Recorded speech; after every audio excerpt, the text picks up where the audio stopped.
খবর শুনছেন বর্তমান নিউজ টিভি ইউটিউব চ্যানেল থেকে। আজকের বিশেষ খবর হলো নিয়োগ মামলা এবার তাপস ঘনিষ্ঠ তৃণমূল নেত্রীকে তলব সিবিআই এর। আগেও তল্লাশি হচ্ছে তার বাড়িতে। বেআইনি পার্কিং সবচেয়ে বেশি বিজেপির, আমাদের লোকেরাই দিয়েছে, ভেঙে দেওয়ার নির্দেশ মমতার। আপত্তিকর মন্তব্য শিশিরের বিরুদ্ধে কুণালের মামলায় স্থগিতাদেশের মেয়াদ বাড়ালো হাইকোর্ট। পুকুর ভরাট করে বিক্রি, মুখ্যমন্ত্রীর হুঁশিয়ারির পরই গ্রেপ্তার পুরুলিয়ার যুবক। ঘোড়াদের নিয়ে মাল পাওয়া বন্ধ করুন, মুখ্যমন্ত্রী মমতা বন্দ্যোপাধ্যায়কে চিঠি। পর্দার অনুপমা। তৃণমূল হলে গ্রেপ্তার করতে খুব মজা লাগে না, কেন জানেন? এমন বললেন মুখ্যমন্ত্রী। দিনক্ষণ নিয়ে মতবিরোধ, রাজভবনের সামনে শুভেন্দুর ধর্নায় এখনো কাটলো না জ্বর। অভিষেক কেন রাজভবনের বাইরে ধর্ণা দিতে পেরেছিলেন? নবান্নে কি বললেন মুখ্যমন্ত্রী মমতা বন্দ্যোপাধ্যায়? প্রতিদিন নিয়মিত খবর শোনার জন্য বর্তমান নিউজ টিভি চ্যানেলটিকে সাবস্ক্রাইব করুন। আসছে বিস্তারিত খবরে। নিয়োগ দুর্নীতি তদন্তে এবার সিবিআই কে ডেকে পাঠালো তৃণমূল নেত্রী ইতি সরকার। নদিয়া জেলা মহিলা তৃণমূল কংগ্রেসের সাধারণ সম্পাদক ইতি। তবে সেটিই তার একমাত্র পরিচয় নয়। এলাকায় তিনি পরিচিত নদিয়া জেলার তেহট্টের তৃণমূল বিধায়ক তাপস সাহার ঘনিষ্ঠ হিসাবে। তাপসকে আগেই বেশ কয়েকবার নিয়োগ মামলায় জিজ্ঞাসাবাদ করেছে সিবিআই। তার বাড়িতে চালানো হয়েছে তল্লাশিও। বৃহস্পতিবার তার ঘনিষ্ঠ বলে পরিচিত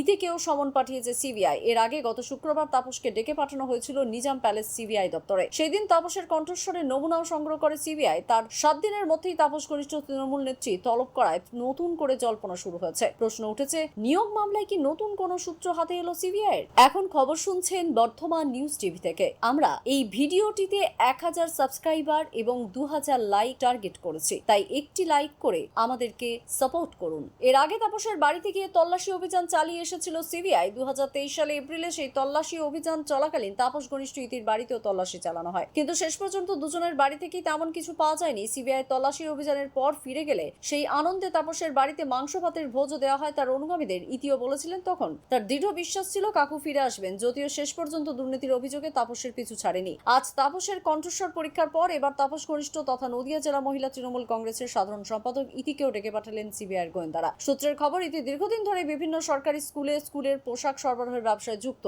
এর পাশাপাশি তিনি বিভিন্ন ধরনের প্রশিক্ষণ দেওয়ার কাজও করে থাকেন। কলকাতা সহ জেলায় যত বেআইনি পার্কিং রয়েছে তা ভেঙে দেওয়ার নির্দেশ দিলেন মুখ্যমন্ত্রী মমতা বন্দ্যোপাধ্যায়। মমতা জানিয়েছেন, যত বেআইনি পার্কিং রয়েছে তার বেশিরভাগটাই বিজেপির লোকজনের। পাল্টা পদ্ম শিবিরের তরফে বলা হয়েছে, তৃণমূল পুলিশ মিলে পার্কিং এর নামে তোলাবাজি করছে আর মুখ্যমন্ত্রী দায় চাপাচ্ছে বিজেপির ওপর। নবান্নে বৃহস্পতিবার প্রশাসনিক বৈঠক করেন মুখ্যমন্ত্রী। ওই বৈঠকের মূল বিষয় ছিল দখল হয়ে থাকা ফুটপাত দখল মুক্ত করার অভিযানের পর্যালোচনা। কিন্তু ওই বৈঠকেই ফের একবার উঠে এলো বেআইনি পার্কিং এর প্রসঙ্গ। উল্লেখ্য, গত সোমবার বৈঠকেও বেআইনি পার্কিং নিয়ে ক্ষোভ প্রকাশ করেছিলেন মুখ্যমন্ত্রী মমতা বন্দ্যোপাধ্যায়। বৃহস্পতিবার বলেন, যত বেআইনি পার্কিং রয়েছে তার বেশিরভাগটাই বিজেপি লোকের, আমাদের লোকেরাই টাকা নিয়ে ওদের হাতে তুলে দেয়। প্রাক্তন সাংসদ শিশির অধিকারীর বিরুদ্ধে কুণাল ঘোষের করা মানহানির মামলায় বিচার প্রক্রিয়ার উপর অন্তর্বর্তী স্থগিতাদেশের মেয়াদ আরো বৃদ্ধি করল কলকাতা হাইকোর্ট। বৃহস্পতিবার বিচারপতি শুভ্রা ঘোষের নির্দেশ, কলকাতার মেট্রোপলিটন ম্যাজিস্ট্রেট কোর্টে মানহানি সংক্রান্ত এই মামলার বিষয়ের ওপর আগামী 30 সেপ্টেম্বর পর্যন্ত স্থগিতাদেশের বজায় থাকবে। ওই মাসে 24 তারিখ হাইকোর্টে এই মামলার পরবর্তী শুনানি হবে। রাজ্যের বিরোধী দলনেতা শুভেন্দু অধিকারীর বাবা শিশিরের একটি মন্তব্য নিয়ে মানহানির অভিযোগ তুলে মামলা করেছিলেন তৃণমূল নেতা কুণাল। চলতি বছরের জানুয়ারি মাসে শিশিরের বিরুদ্ধে সমন জারির নির্দেশ দিয়েছিল কলকাতা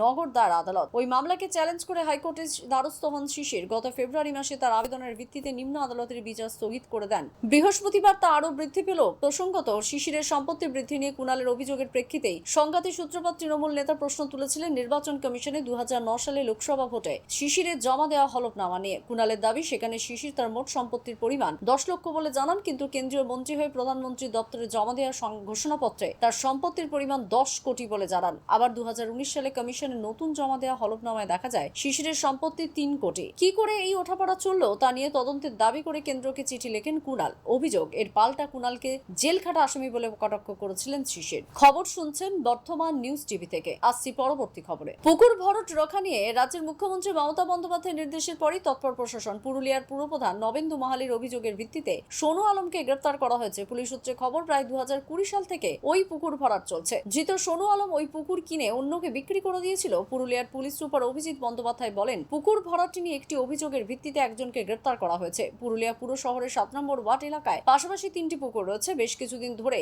রামবাদ পাড়া এলাকায় পুকুর ভরাটের কাজ চলছিল। এই বিষয়টি পুরুলিয়া পুরসভা নজরে আসতেই ভূমি ও ভূমি সংস্কার দপ্তরের সঙ্গে কথা বলে পদক্ষেপ নেয়। এর মধ্যেই ওই পুকুরের মালিকানায় থাকা লোকজন আদালতের দ্বারস্থ হন। তারপর থেকেই ওই পুকুরটি আইনি প্রক্রিয়ার মধ্যে রয়েছে। এছাড়া তার পাশেই কমলাবাদ ভরাট করা হচ্ছে বলে অভিযোগ। এই বিষয়ে পুরুলিয়া জেলা পুলিশ মৎস্য দপ্তর, সাধারণ প্রশাসন ও পুরুলিয়া পুরসভা কর্তৃপক্ষের সঙ্গে কথা বলে পদক্ষেপ নেবে বলে জানা গিয়েছে। এই বিষয়ে পুরুলিয়ার পুরপ্রধান নবেন্দু মাহালিকে পুলিশের তরফ থেকে ডেকে পাঠানো হয়। পুরুলিয়ার পুলিশ সুপার অভিজিৎ বন্দ্যোপাধ্যায় বলেন, সমগ্র জেলা জুড়ে কোথায় কোথায় জলাশয় রয়েছে তা আমরা একটি তথ্যপঞ্জি তৈরি করব, যাতে সহজেই নজরদারি চালিয়ে পুকুর ভরাটের কাজ দ্রুত রোখা যায়। পুরুলিয়া শহরে যে এলাকায় জলাশয় বুঝিয়ে দেওয়ার খবর আমাদের কাছে এসেছে সেই বিষয়টিতে পদক্ষেপ করতে বলা হয়েছে। কলকাতা শহরের রাস্তায় একের পর এক ঘোড়া মারা যাচ্ছে, অত্যন্ত জীর্ণ দশা তাদের। মহানগরে ঘোড়ার গাড়িতে করে অনেকেই হাওয়া খেতে বেরোন গড়ের মাঠের ভিক্টোরিয়ার সামনে, কিন্তু কখনো সেই ঘোড়াগুলির স্বাস্থ্যের কথা কেউ ভাবে না। অবহেলা, অযত্নে, অনাহারে মারা যাচ্ছে শহরের ঘোড়াগুলি। এই নিয়ে এবার রাজ্যের মুখ্যমন্ত্রী মমতা বন্দ্যোপাধ্যায়কে চিঠি পাঠালেন মুম্বাইয়ের বাঙালি অভিনেত্রী রূপালী গাঙ্গুলি। চিঠিতে তিনি লিখেছেন, এতটাই জীর্ণদশা রয়েছে কলকাতা শহরের ভিন্ডেজ টাঙ্গা গাড়ির ঘোড়াগুলি যে সেগুলির পর্যাপ্ত রক্ষণাবেক্ষণ প্রয়োজন। গত কয়েক মাসে কলকাতা শহরের 8টি ঘোড়া মারা গিয়েছে। তার কারণ তাদের দিয়ে ক্ষমতার অতিরিক্ত মাল বহন করানো হয়েছে। রাস্তা দিয়ে ঘোড়ায় করে মাল নিয়ে যাওয়া ট্রাফিকেরও সমস্যা হচ্ছে, যে কোনো সময় বড় দুর্ঘটনা ঘটতে পারে। রাস্তায় এভাবে ঘোড়া নিয়ে যাওয়া আসা করলে কেবল ঘোড়াগুলিরই যে সমস্যা হচ্ছে, দুর্ঘটনায় পড়ছে তা নয়, পথচারীরাও আহত হচ্ছেন। চিঠিতে তিনি আরো লিখেছেন, অনেক ঘোড়া আহত হয়ে রাস্তার পাশে বিনা চিকিৎসায় পড়ে থাকছে। সেগুলিকে ঠিকমতো চিকিৎসা বা দেখাশোনা করা হচ্ছে না, যার কারণে বিনা চিকিৎসায়, অবহেলায় রাস্তার ধারেই পড়ে মারা যাচ্ছে ঘোড়াগুলি। খাবার না পেয়ে অনাহারে ভুগছে নিরীহ প্রাণীগুলি। জীর্ণ শরীরের অবস্থা তাদের। তাই দ্রুত যেন এই পরিস্থিতির দিকে নজর দেন মুখ্যমন্ত্রী মমতা বন্দ্যোপাধ্যায়, চিঠিতে লিখেছেন তিনি। সময় মতো অ্যাকশন নেয় না পুলিশ। রাজ্য পুলিশের ভূমিকা নিয়ে কার্যত প্রকাশ্যে প্রশ্ন তুলে দিলেন খোদ পুলিশ মন্ত্রী। হকার সমস্যা নিয়ে আজ বৃহস্পতিবার উচ্চ পর্যায়ে একটি বৈঠক হয় নবান্নে। মুখ্যমন্ত্রী তথা পুলিশ মন্ত্রীর নেতৃত্বে সেই বৈঠক হয়, যেখানে পুলিশ প্রশাসনের তীব্র সমালোচনা করেন তিনি। আর সেখানে আসানসোলের একটি অভিযোগ নিয়ে পুলিশকে তীব্র ভৎসনা করেন, এমনকি কেন গ্রেপ্তার করা হচ্ছে না অভিযুক্তদের সে বিষয়ে তোপ দাগেন। আসানসোল সহ বিভিন্ন শিল্পাঞ্চলে টাকা তোলা হচ্ছে, এমন ভুরি ভুরি অভিযোগ এসেছে মুখ্যমন্ত্রীর দপ্তরে। এদিন সেই বিষয়ে পুলিশকে কড়া বার্তা দেন মমতা বন্দ্যোপাধ্যায়। বলেন, কারখানায় গিয়ে টাকা তোলা হচ্ছে, এটা অবিলম্বে বন্ধ করতে হবে। আর তা বলতে গেলে পুলিশকে আরো মজবুত হওয়ার কথা বলেন। এই প্রসঙ্গে প্রশাসনিক প্রধান বলেন, পুলিশকে দিয়েও সময় মতো অ্যাকশন নেওয়া হচ্ছে না। তাকিয়ে দেখে কোনটা কোন কালারের লোক। তৃণমূল হলে গ্রেপ্তার করতে খুব মজা লাগে না, 1 সেকেন্ডে হয়ে যায়, আমি খুশি হই তাতে, কিন্তু অন্য পার্টি কেন হবে না, তা নিয়ে প্রশ্ন তোলেন মুখ্যমন্ত্রী। শুধু তাই নয়, রাজভবনের সামনে শুভেন্দু অধিকারী ধর্ণা নিয়ে এখনো জট কাটলো না। দিনক্ষণ নিয়ে রাজ্যের বিরোধী দলনেতার আইনজীবীর মত প্রসঙ্গে মতবিরোধের জেরে অব্যাহত জটিলতা। আগামী মঙ্গলবার এই মামলার পরবর্তী শুনানি। ভোট পরবর্তী হিংসার অভিযোগে রাজভবনের সামনে ধর্ণায় বসতে চায় বিজেপি। ওই চত্বরে 144 ধারা জারি থাকায় কলকাতা পুলিশ সেই অনুমতি দেয়নি। তবে পুলিশের সিদ্ধান্তকে চ্যালেঞ্জ জানিয়ে কলকাতা হাইকোর্টের দ্বারস্থ হয় রাজ্যের বিরোধী দলনেতা। বিজেপির যুক্তি, অভিষেক বন্দ্যোপাধ্যায় গত বছর অক্টোবরে রাজভবনের সামনে 5 দিন ধর্ণায় বসেছিলেন। সেই সময় পুলিশের তরফে তাকে বাধা দেওয়া হয়নি। শুধুমাত্র বিজেপি নেতা বলেই শুভেন্দুকে অনুমতি দেওয়া হচ্ছে না দাবি। গতকাল কলকাতা হাইকোর্টের বিচারপতি অমৃতা সিনহার ইজলাসে এই মামলার শুনানি হয়। রাজভবন চত্বরে অবস্থানের অনুমতি দেয় রাজ্য সরকার। জানানো হয়, আগামী রবিবার অর্থাৎ 30শে জুন সকাল 10টা থেকে বিকেল 4টে পর্যন্ত শুভেন্দু অধিকারী ভোট পরবর্তী সন্ত্রাসে আক্রান্তদের নিয়ে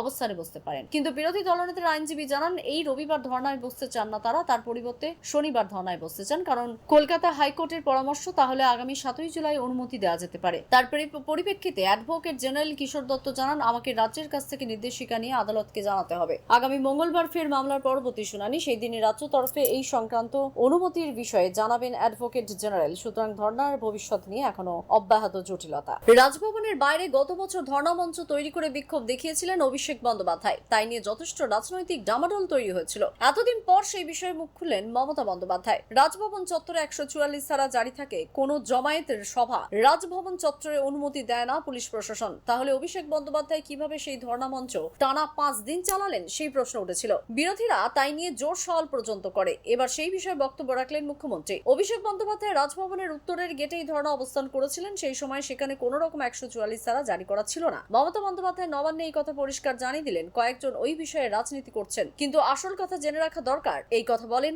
মুখ্যমন্ত্রী। শুভেন্দু অধিকারী রাজভবনের বাইরে ধর্ণা অবস্থান করতে চেয়ে পুলিশকে চিঠি দিয়েছিলেন। পুলিশ সেই অনুমতি দেয়নি। 200 জন ঘরছাড়াকে নিয়ে রাজভবনে যেতে চেয়েছিলেন শুভেন্দু অধিকারী। রাজভবন অনুমতি দিলেও পুলিশ এতজনকে সেখানে জমায়েত করতে দিতে চাননি। সেই সময় অভিষেক বন্দ্যোপাধ্যায় ধর্ণামঞ্চ প্রসঙ্গ উত্থাপিত হয়। শুভেন্দু অধিকারী এই বিষয়ে আদালতের দ্বারস্থ পর্যন্ত হয়েছেন। কলকাতা হাইকোর্টে শুভেন্দু অধিকারীকে অন্য জায়গায় স্থির করার জানিয়েছে। নবনির্বাচিত 2 তৃণমূল বিধায়কের শপথ গ্রহণের বিষয়ে এদিন মন্তব্য করেছেন মমতা বন্দ্যোপাধ্যায়। সায়ন্তিকা বন্দ্যোপাধ্যায় এবং রেয়াত হোসেন গতকাল শপথ গ্রহণ করতে পারেননি। রাজভবনের রাজ্যপাল তাদের ডেকেছিলেন, কিন্তু সায়ন্তিকার এখানে যেতে চাননি। বিধানসভায় গিয়ে শপথ গ্রহণ অনুষ্ঠানে যোগ দিতে রাজি নন রাজ্যপাল। তাই নিয়ে জোর চর্চা শুরু হয়েছে বাংলার রাজনীতিতে। মুখ্যমন্ত্রী মমতা বন্দ্যোপাধ্যায় জানিয়েছেন, মেয়েরা রাজভবনে যেতে ভয় পায়, একাধিক কীর্তিকলাপ রয়েছে সেখানে। রাজ্যপাল সেবি আনন্দ বোসকে নিশানা করেছেন মুখ্যমন্ত্রী মমতা বন্দ্যোপাধ্যায়। এদিন মমতা বন্দ্যোপাধ্যায় বলেন, জেতার পর 1 মাস ধরে বসে রয়েছেন আমার বিধায়করা, রাজ্যপাল শপথ নিতে দিচ্ছেন না। মানুষ নির্বাচিত করেছেন, ওদের শপথ নিতে না দেওয়ার কি অধিকার রয়েছে ওর? এরপর মুখ্যমন্ত্রী আরো বলেন, ওই রাজভবনে কেন যাবেন সবাই?